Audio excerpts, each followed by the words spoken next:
normal te loolu day téye ci ne jur sa xale bi téye ci ne koy dafa doy kenn du jurati doom mais juru na ko donc jur wala n'a pas demandé en mais tout dafa ne nous lay rek ci may école dañu jaay man yi ko ñaari pour nga pour man de lay jaay e taw bi le wano tan wanu mangé ko bandi man di ko di juru yow donc ñu wala ko la di na wara ka am tawa ko ci jaara na ko ci jaara ju ko ci ko ni tan mangé di ko ñara ko ne da ma ko ko de ni fana ko fay ni ko ci ci dere ga ni la wu ko do ci ni da an ni la ko la ka dina ka am tawa bare ko la ko da ko ñaan ko ñu ci di bende no na ci ko mati an ni la wu ko do ci yam di ko ni non ci ko ni non ana ko ye ki ni ja ko ni e ja yo no ye ti ja ano sama du ko ni man mara ma se ti ja ko ci la se ti che mo ti di no so ci ko ni ko di ni ba ni ga te ko xale bu ni la amul bay mu ko am te ko digal mu ko am te ko parce que ni lu ko da koy niinal nañu jóg ci article 196 dañoo bëgg état bi dégg ñu mbokku Ziguinchor loolu lañu wax ni tey loolu la ñuy wax population bi wax ko suñu doom yi jigéen ñi suñu doom yi góor yi ñu bàyyi ci open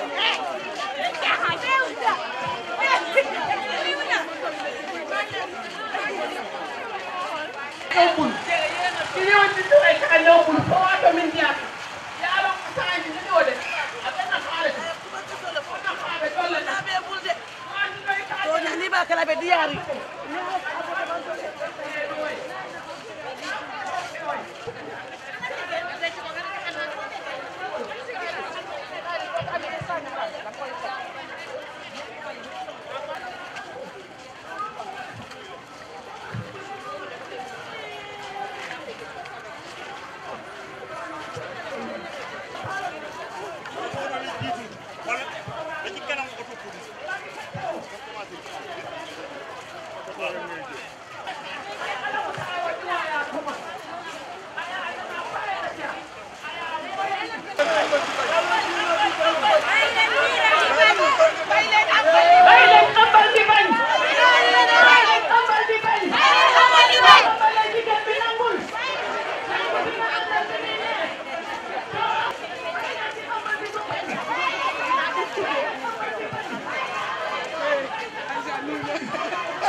pour ñu xoolaat boobu loi ci côté la famille bi nga xam ne dafay néewal doole jigéen dafay néewal doole xale yéen ci doom yi góor yi ak suñu doom yi jigéen ñi yéen la ñuy waxal bàyyi leen di ëmbal suñu doom yi jigéen ñi ba pare ñu bañ doom bu ëmbal doom boobu ëmbal jigéen nan ko nangu te yàlla xale bu jigéen boobu xale boobu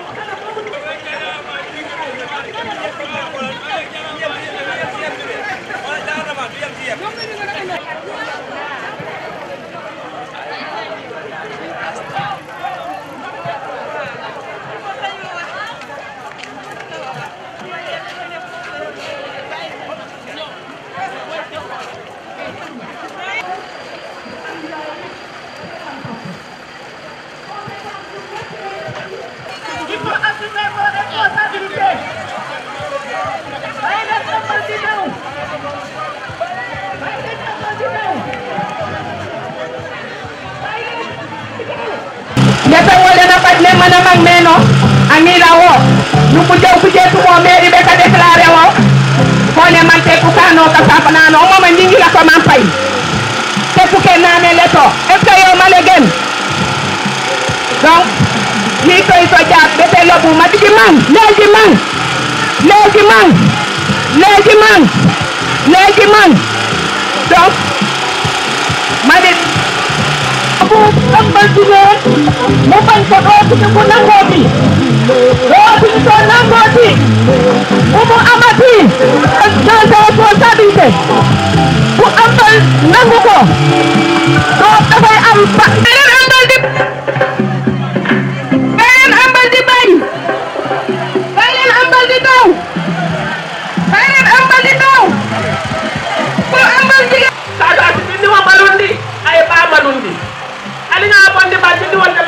kono attañan kale woodi panim ɓaayo kotone ne woodi panim ɓaa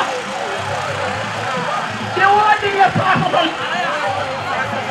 woodi ye paasotole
maa ngi leen di nuyu di leen ziar di présenté wu d'abord man maa ngi tudd Aïda Fall di présidente régionale du conseil sénégalais des femmes muy COSEF bu Ziguinchor di am nag kontaante tey di mën wax ak askan wi di mën wax ak les décideurs di mën wax ak autorités yi pour que li nga xam ne mooy suñu métit en tant que yaay suñu métit en tant que enseignante éducatrice suñu métit en tant que un acteur une actrice de la société civile ñu mën koo jëlee fii ci Sénégal mooy l'article 196 bi nga xam ne dañ naan ci article 196 bi dañuy permettre ku góor ki mu refuser paternité bu ko neexee ne jurul doom ji bu ko neexee ne maa jur doom ji donc dafa mel na horloge bu ñuy régler rek heure bu ko neexee mu ne maa jur doom ji heure bu ko neexee mu ne juruma doom ji léegi nag tey ñu ñëwoon vraiment bëgg a taxaw ak IA wax ak moom parce que tey moom mooy représenté préfet en attendant que lundi ñu dem joxe mémorandum bi préfet parce que justement tali bi jëm préfecture dañ koy defar te dañ ko baare préfet ne ñu nañu former une petite délégation lundi ñu yóbbul ko mémorandum bi en attendant ñu ñëw ci IA mu ne ñu joxal ko IA wax ak moom parce que c'est un acteur de l'école te xam nañu li nga xam ne mooy refus de paternité lu muy yàq ci école bi lu muy yàq ci xale yi nga xam ne ñooy jàng muy ku góor ki ak ku jigéen ki yëpp donc je m'en vais lire le mémorandum ici devant l'IA sur l'article 196 du Code de la famille sénégalaise. Dans son article 196, le Code de la famille interdit la recherche de paternité.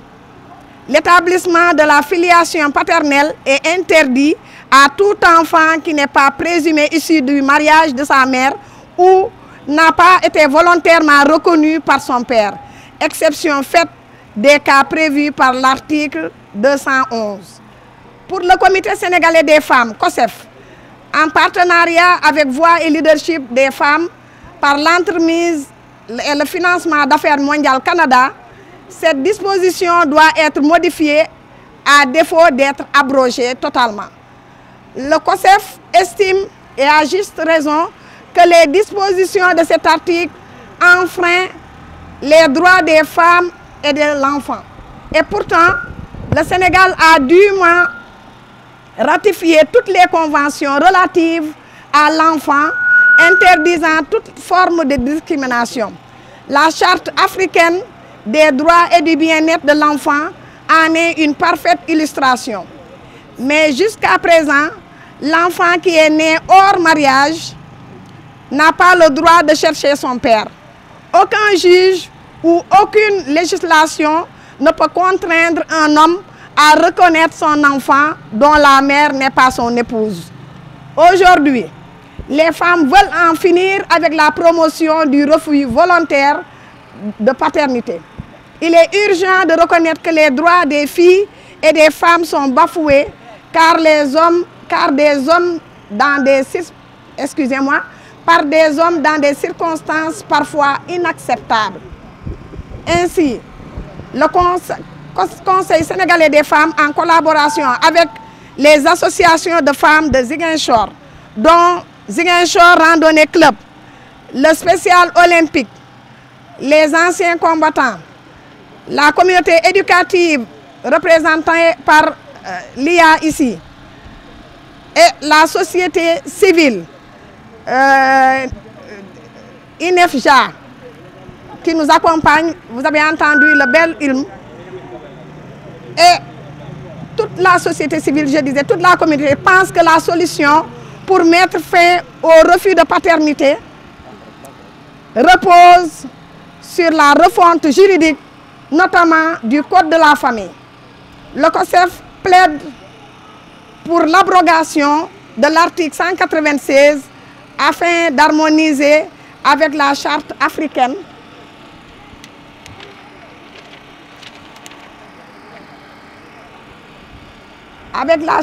africaine des droits de l'homme. Le COSEF, donc, je disais, plaide pour l'abrogation de cette loi avec la charte, afin d'harmoniser avec la charte africaine des droits et du bien-être de l'enfant. De même que la Convention des Nations Unies sur les droits de l'enfant. Donc, tout enfant qui naît doit être reconnu par son père, doit connaître son père. Merci beaucoup. Fait à Ziguinchor le 28 janvier 2023. ci olof nag ma bëgg a wax ne waaw ma bëgg a wax ne li ñu fi dajale tey mooy li nga xam ne mooy article 196 di article boo xam ne ñun jigéen ñi dañ ko tuddee day def promotion du refus de paternité maanaam ku jur doom bu la neexee nga ne maa ko jur bu la neexee nga ne juruma ko te ñun yaay lañu yaay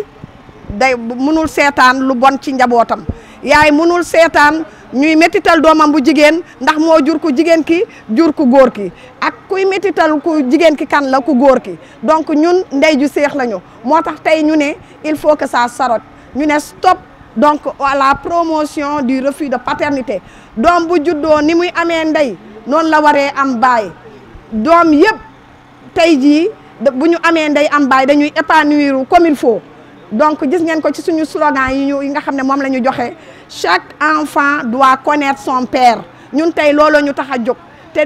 góor ñi dañoo bëgg ngeen bàyyi li nga xam ne mooy promotion lu yomb li nga xam ne moom ngeen di def ndax gis nañ ne yàq na lu bëri ci njàngum xale yi yàq na lu bëri ci éducation xale day jàng jël santu yaayam ba muy judd ndax papa ji reconnaître ko mu dem ba màgg ba muy waaj di tekki soit parents yi ne ko gis nga sa doom ji nu mu la niroo yaa ko jur soit moom mu xam ne njëriñ ma nga ca wala moom mu dem sax ba ci biir xam ne mënul am doom mu dellu si di reconnaître xale boobu daal di génnee extrait de naissance bi xale bi santu yaayam mu génnee ko indi sant boo xam ne santam la moom xam ngeen ne loolu ñaaw na loolu day rusloo yaay ji rusloo famille bi loolu day rusloo xale bi ndax ay moromam dañ koy kokkali ne ko yow de da nga santoon ni nga xëy suba sant Diop xëy suba sant Fall te tax na xale yu bëri seen jàng yàqu tax na xale yu bëri dem ba ne dañuy xaru tax na xale yu bëri xeeb seen yaay xam ngeen ne loolu ñaaw na te yaay jooju moo jur ko góor ki jur ko jigéen ñu bëgg nag ngeen mu am benn sursaut des hommes ñu xam ne société bu ñu nekk société sénégalaise c'est une société de valeurs qui incarne des valeurs et qui inculque des valeurs kon nañu dellu ci valeurs yooyu ku jurati doom na nga xam ne yaa ko jur nga reconnaître ko li ñu gënal nag mooy bu kenn tooñ kenn ba kenn du jur doom hors mariage ku bëgg a doom da ngay takk jabar nga daal di am doom ci faras yàlla sunnas Muhammad loolu la ñu bëgg donc éducation de valeur la ñu bëgg a indiwaat donc ngeen ñu bëgg nag suñu doom yi góor ñi jàppale ñu ci bu baax a baax a baax ñoo ngi leen di gërëm di leen sant di jox nag iya di ko remettre mémorandum bi mais di ko jox parole moom it nga xam ne mooy patron éducation moom it mu wax lim ci xalaat. sant di gërëm ñi fi teew ñëpp muy madame Fall mi nga xamante ne moo dirigé organisation bi ñuy wax COSEF mais itam jigéen yi ko gunge yëpp ak acteurs société civile yi ak élus locaux yi nga xamante ne ñu ngi fii pour participer à cette randonnée de sensibilisation. di wax ne déglu naa bu baax et itam dégg naa jàmbat yi ngeen fi teg te dëxëñ ko ci mémorandum bi ngeen ma jagleel di leen di wax ne danaa warloo man sama bopp jottali ko autorité yi nga xamante ne ñoom lañ ko jagleel et di leen di wax ne ci xeex bi ngeen di xeex refus de paternité da ngeen ñu ci fekk parce que daf ñu amal solo ci éducation bi daf ñu amal solo parce que ay la yoon am na ay tout tànk yoo xamante ne seen njàng yàqu na parce que tout simplement xamuñu seen way bu góor wala dañ dem ba toll foo xamante ne dañ leen stigmatiser tout simplement parce que xamuñu seen wayjur bu góor ba tax na dañu ne refus de paternité day salfaañee ak yelleefi tout tànk yi surtout ci wàllu éducation parce que état civil wala yu ñu demee mais itam day salfaañee le droit à l'identité maanaam xale bu nekk war na xam fi mu sosoo war na xam moom mooy kan am identité loolu droit am la àqam la ak yelleefam mais itam day salfaañee tout simplement li ñuy wax le droit au bien-être psychosocial parce que xel nag dafa war a am dal ci xel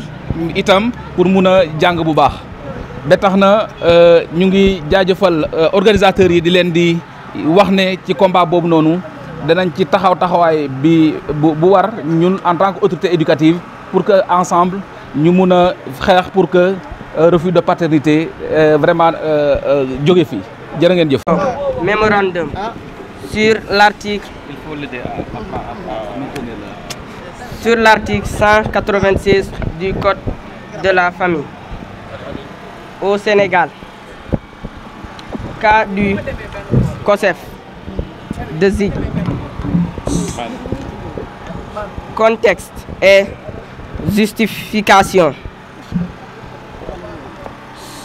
Justification. Selon le Code de la famille sénégalaise, l'article 196 est une véritable atteinte à la dignité de la famille, de la femme et de l'enfance est objet de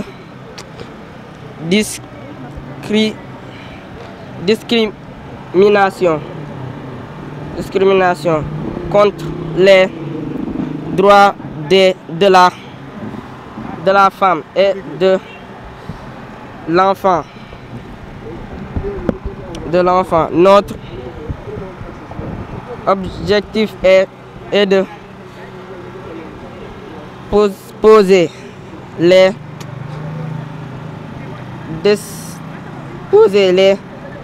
décideurs et décident à modifier ou à abroger cette loi relative à l'interdiction de la recherche de la recherche paternelle au profit de l'enfant. Aujourd'hui, les femmes veulent en finir avec la promotion du refus volontaire de la paternité, même ceux des preuves sont établies.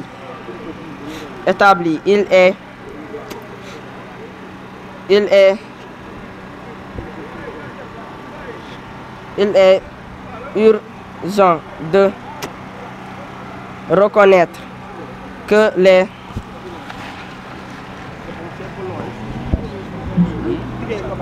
que les droits des filles, des femmes et des enfants sont bafoués par des garçons, des hommes dans des circonstances parfois inacceptables.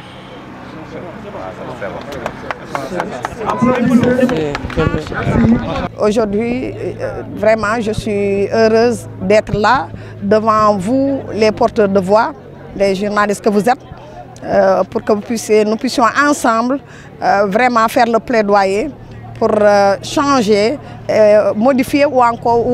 abroger totalement cette loi qui est une loi discriminatoire, qui sape l'épanouissement et le bien-être de la femme et de son enfant. Donc, pour parler de données, alors je crois que ça va incomber à Lia, elle est là à côté, donc avec SG qui est à mes côtés, de donner des chiffres. Nous, ce qu'on pourra dire, moi en tant qu'enseignante d'abord et en tant que maman, en tant que présidente d'organisation, nous savons que cela impacte beaucoup les enfants, qu'ils soient dans le système formel ou dans le système informel. Mais pour parler du système formel,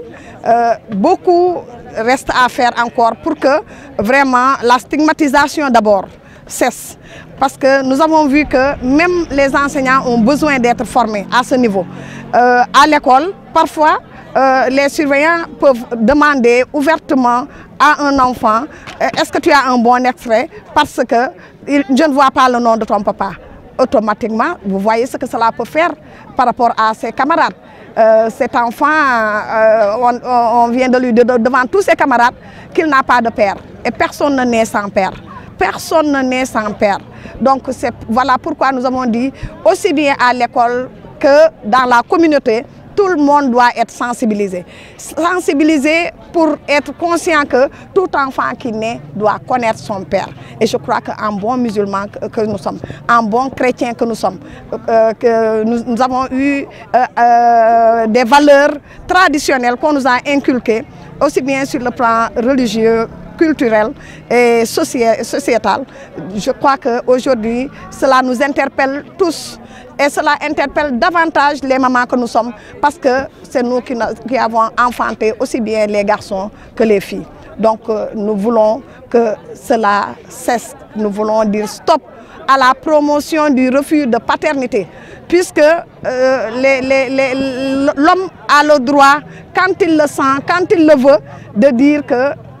cet enfant n'est pas de moi. Et après de revenir sur sa décision. Mais c'est parce qu'il sait que la loi le protège. Et c'est le paradoxe parce que le Sénégal a signé toutes les conventions relatives aux droits de la fille et de la femme et de l'enfant. Et maintenant, en contrepartie, que cette loi-là, l'article 196, puisse donner cette possibilité à l'homme de dire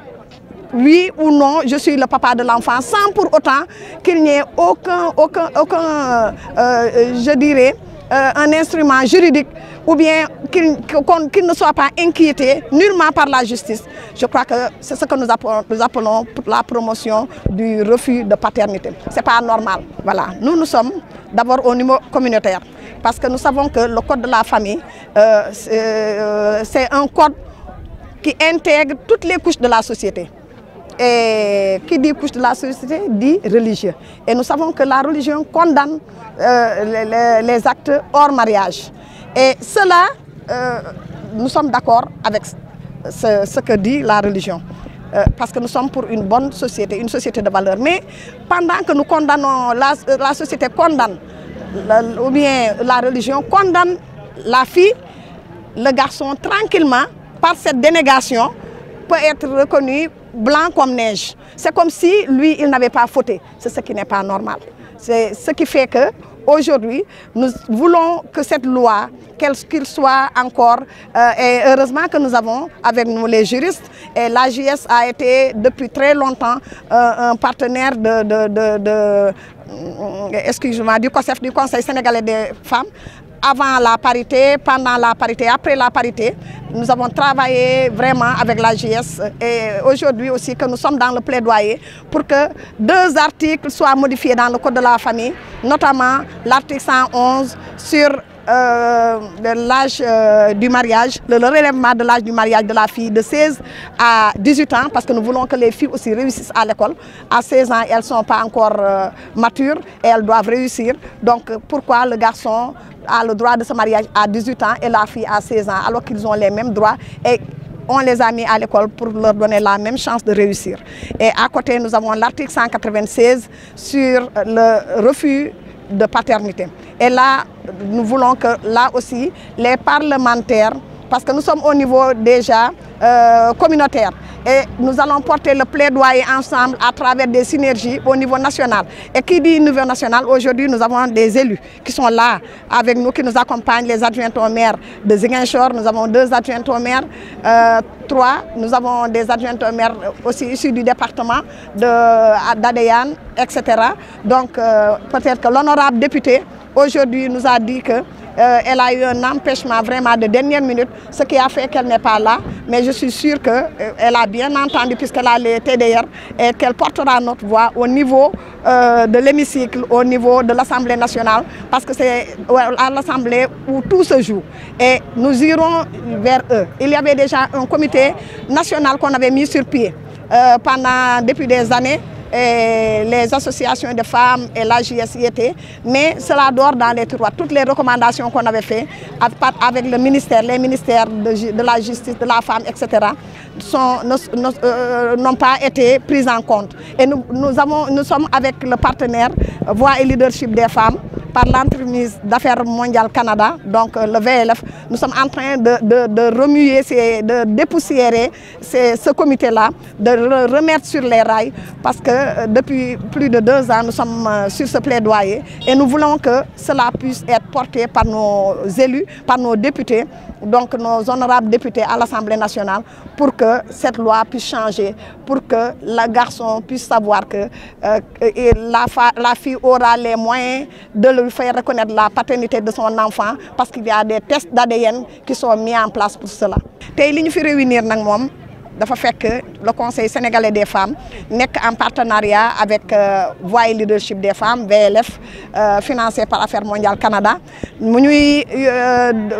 jàppale nag di jàppale suñu association yi ci plaidoyer bi nga xam ne dañ koy def di ko commencer au niveau communautaire mu dem au niveau national, pour que vraiment ñu jël li nga xam ne mooy ñaari loi yi, ñaari articles yi, je veux dire, du code de la famille, muy l'article 111 sur le relèvement de l'âge du mariage de la fille de 16 à 18 ans et sur l'article 196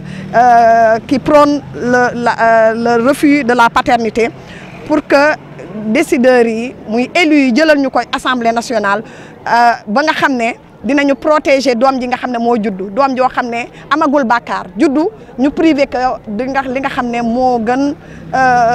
doon droit muy këyitu juddu, ndax bàyyi ja bañ koo reconnaître. Xam ngeen ne loolu je crois que délit mënu ko gën grave, te loolu day dem ba suñu diine bi ñuy wootee dama defe ne diine boobu saxul ci ñun, parce que bu saxoon ci ñun ku jur doom di nga wax ne man maa ko jur, ndax doom muumin la, muuminu yàlla la, xamul dara. te xale yooyu en général ñoo fi tekki ci Sénégal, ñi nga xam ne dañ leen sañ faane seen i ak seen i yelleef, mais xale bu jigéen bi nga xam ne moom mooy ëmb, métit bi muy àndal ëmb rek dañ la naan jigéenu wérul. Xam nga ku maturagul, xale bu ndaw ëmb déjà feebar na,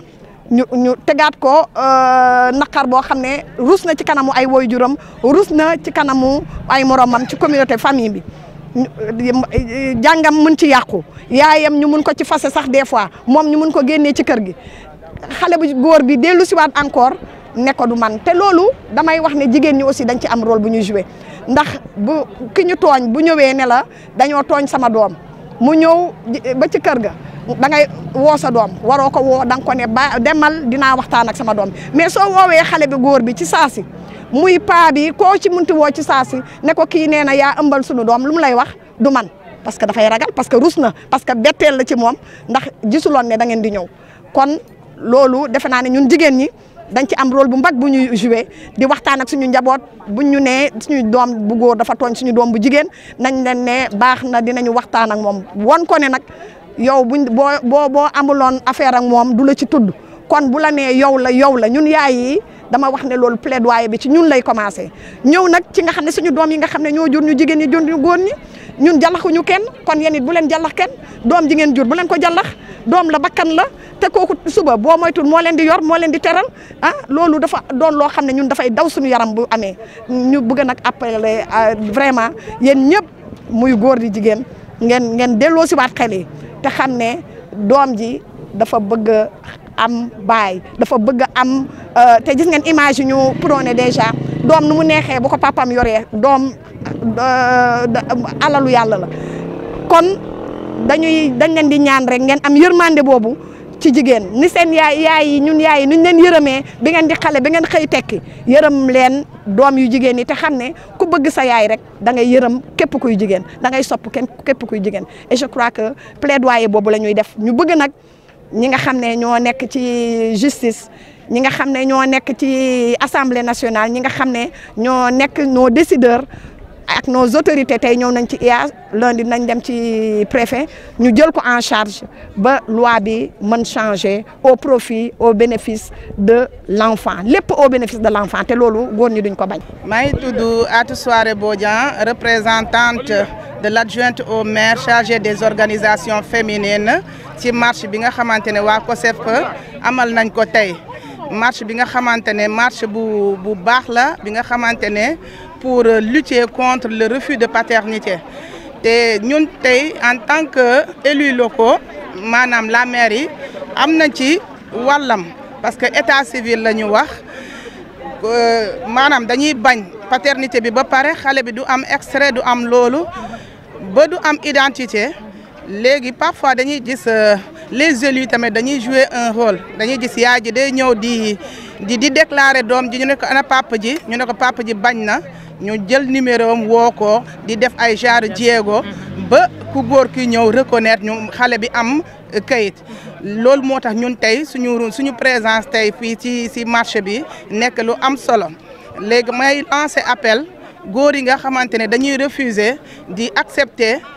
seen paternité xale yi da leen di causer problème partout ci société bi d'abord mais aussi dans le milieu éducatif en général je suis enseignante xale yooyu ñoo gën a intelligent da ngay gis ay xale yi nga xamante ne ay 18 ay 16 de moyenne ñu ñëw duñu mën a def